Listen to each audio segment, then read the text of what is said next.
കേരളത്തിലെ കാര്യങ്ങൾ ഇങ്ങനെയാണ്. ഈ കേന്ദ്രമന്ത്രിമാരുടെയും സഹമന്ത്രിമാരുടെയൊക്കെ കാര്യം എങ്ങനെയാണ്? അവിടെ പേഴ്സണൽ സ്റ്റാഫ് എത്ര എണ്ണം ഉണ്ടാവും?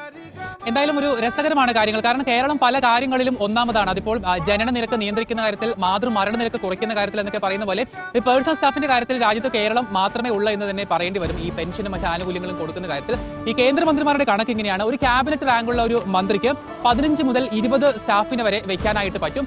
അതിൽ തന്നെ ഏറ്റവും പ്രധാനപ്പെട്ട കാര്യം, പലരും ഈ മറ്റ് കേന്ദ്ര സർവീസുകളിൽ നിന്ന് ഡെപ്യൂട്ടേഷനിൽ വരുന്നവരാണ്. അതുകൊണ്ട് അവർക്ക് ശമ്പളം അടക്കമുള്ള കാര്യങ്ങളിൽ വലിയ മാറ്റമൊന്നും വരുന്നില്ല എന്നുള്ളതാണ് ഒരു കാര്യം. മറ്റൊന്ന്, സ്വതന്ത്ര ചുമതലയുള്ള സഹമന്ത്രിമാരും സഹമന്ത്രിമാരുമുണ്ട്. ആ സഹമന്ത്രിമാർക്ക് 13 പേഴ്സണൽ സ്റ്റാഫിനെ വരെ പരമാവധി വയ്ക്കാനായിട്ട് സാധിക്കുകയുള്ളൂ. അത് ഒന്നിലധികം പ്രധാനപ്പെട്ട വകുപ്പുകൾ ഒന്നിലധികം ഉണ്ടെങ്കിൽ 3 പേരെ കൂടി ഉൾപ്പെടുത്താം എന്നുള്ളതാണ് ഒരു കണക്ക്. അതിൽ തന്നെ ഈ രാഷ്ട്രീയമായിട്ടുള്ള അതല്ലെങ്കിൽ ആ വിധത്തിലുള്ള നിയമനമാണെങ്കിൽ പറയേണ്ട ഒരു കാര്യം, അവർക്ക് ചില ചിട്ടവട്ടങ്ങളുണ്ട്, അല്ലെങ്കിൽ ചില ക്വാളിഫിക്കേഷൻ നിർബന്ധമായിട്ടും ഈ സ്റ്റാഫിന് ഉണ്ടായിരിക്കണം എന്നുള്ളതാണ് ഒരു കീഴ്വഴക്കം. അത് കീഴ്വഴക്കമാണ്.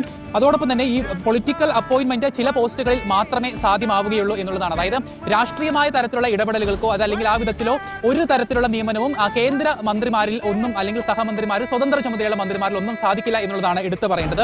അതോടൊപ്പം തന്നെ മന്ത്രി എപ്പോൾ ഒഴിയുന്നോ ഈ പേഴ്സണൽ സ്റ്റാഫും അപ്പോൾ ഒഴിഞ്ഞു പോകേണ്ടി വരും. പെൻഷൻ അടക്കമുള്ള ഒരു ആനുകൂല്യവും കിട്ടില്ല എന്നുള്ളത് തന്നെയാണ് എടുത്തു പറയേണ്ടത്.